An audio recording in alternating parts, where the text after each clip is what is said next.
Şah İsmail Səfəvi 1487-ci ilin iyulun 17-sindən nüfuzlu Azərbaycanlı ailəsində anadan olmuşdur. O ata tərəfdən Şeyx Səfiyyəddinin nəslindən idi. Şah İsmailin atası Şeyx Heydər, babası Şeyx Cüneyd olmuşdur.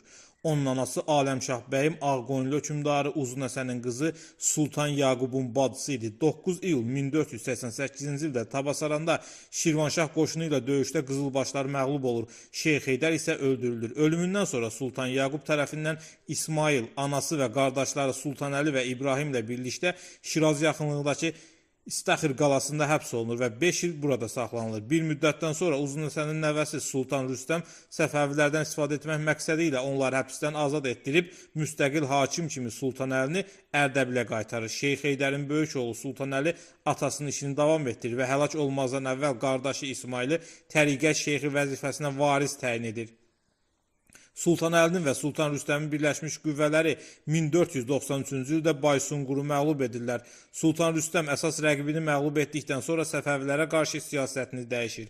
Ərdəbil yaxınlığında Şəms döyüşündə Şeyx Sultan Əli məğlub edilir və öldürülür.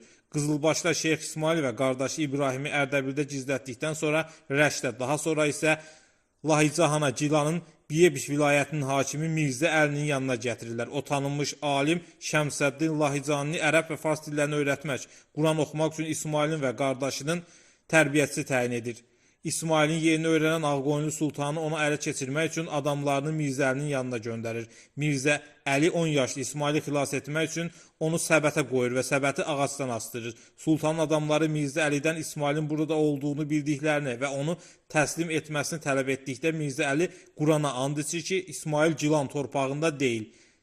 Mirzə Əliyə inanan Ağqoyunlular geri qayıdırlar. 1499-cu ilin avqustunda Şeyx Heydərin 13 yaşlı oğlu Lahicandan Ərdəbilə yola düşəndə onu 7 nəfərdən ibarət ən yaxın şəxsləri müşahidə edirdi. Onlar dəyləmədən keçib Taroma gəlirlər. Dayanacaq zamanı İsmailin dəstəsinə Rum və Şam tayfalarının tərəfdarları qoşulurlar. Onun ordusunun sayı 1500 nəfərə çatır.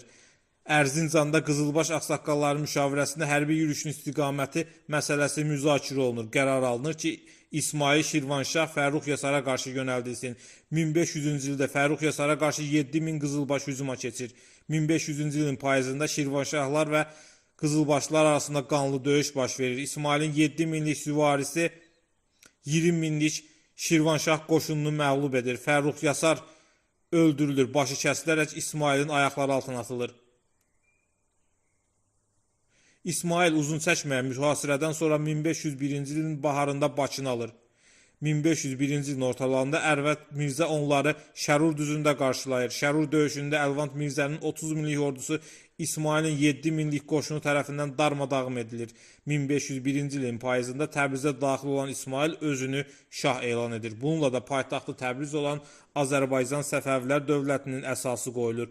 Çox qısa müddətdə Şah İsmail Şeybani xanın Özbək dövlətindən tutmuş Osmanlı imperiyasının sərhədlərinə qədər uzanan möhtəşəm bir dövlət yarada bilir. Səfəvi dövləti kimi güclü bir dövlətin yaranması Osmanlı sultanlarını narahat edirdi. Şah İsmail daha geniş əraziləri əhatə edən Şiə dövləti qurmaq istəyirdi. Anadolu türkləri İsmailə rəğbət bəsləməklə qalmır, bölgəni geniş xalq üsyanları bürüyürdü. Osmanlı ərazisindəki narazı əhali kütləvi surətdə Səfəvi dövlətinə köçməyə başlayır. Bütün bunlar Səfəvi ideologiyasının təkcə Şərqi Anadoluda deyil, Mərkəzi Anadoluda da böyük təsirə malik olduğunu göstərir. Səfəvi dövləti ilə münasibətdə dinc yanaşma prinsipinə sadiq qalaraq əsasən sülh siyasəti yürüdən Sultan II. Bəyaziddən fərqli olaraq onun oğlu 1512-ci ildə hakimiyyətə keçən Sultan Səlim Səfəvilərə qarşı müharibə yolunu tutur. Səfəvi dövlətinə qarşı 19 mart 1514-cü ildə şərq yürüşünə başlayan Sultan Səlim hələ yolda olarkən Şah İsmailə farsça 3 təhqiramiz məktub yazır. 23 avqust 1514-cü ildə Çaldıran çölündə 2 ordu üzdə gəlir. Osmanlı ordusu Səfəvi ordusundan sayca üstün idi. Çaldıran döyüşündə qüvvələr nisbəti ilə bağlı bunlar deyilirdi. Osmanlı ordusu 100 min, Səfəvi qoşunları isə 40 min nəfərdən ibarət idi. Bundan başqa Osmanlıların daha bir üstünlüyü 300-ə qədər toplarının olması idi. Qızılbaş sərkərdələri Şah İsmailə gecə Osmanlı düşərgəsinə hücum etməyi təklif edirlər. Lakin Şah təklifi qəbul etmir. Mən karvanbasan quldur deyiləm. Qoy Allah bildiyi kimi olsun deyir. Döyüşdə Şah İsmail şəxsi igidlik və cəsurluq nümunəsi göstərir. Özünün qeyri-adi gücü və döyüş bacarığı ilə məşhur olan Turalı bəy Malkoçoğlunu tək başına döyüşdə şəxsən məhv edir. Şah İsmailin qılıncı ona elə bir zərbə endirir ki, dəbilqəsi və başı iki yerə paralanır. İsmailin qılıncı Malkoçoğlunun sinəsinə qədər işləyir. Qızılbaşlar igidliklə döyüşmələrinə baxmayaraq məğlub olurlar. Yaralanan Şah İsmail döyüş meydanını tərk etmək məcburiyyətində qalır. Döyüşdə maraqlı bir hadisə də yaşanır. Şah İsmail Çaldıran döyüşündə topları bir-birinə bağlayan zəncirləri kəsərkən bir anda onun qüvvətli zərbəsi topun lüləsinə tuş gəlir və top iki yerə bölünür. Çaldıran döyüşündən sonra Sultan Səlim Şah İsmaildən həmin qılıncı ona göndərməsini istəyir. Şah İsmail qılıncı sultana göndərir. Sultan Səlim neçə dəfə cəhd göstərsə də topu kəsə bilmir. O şaha məktubda deyir, sən məni aldadırsan, bu həmin qılınc deyil. Şah İsmail cavab məktubunda ona belə deyir, qılınc həmin qılıncdır, ancaq qol o qol deyil. 1524-cü ilin baharında Novruz bayramından az sonra Şah İsmail böyük qoşunla Qarabağ düzündə ova çıxır. Ovu edə-edə Şəki hökmdarlığının ərazisinə daxil olur. Şəki valisi Həsən bəy onu qarşılamağa çıxır.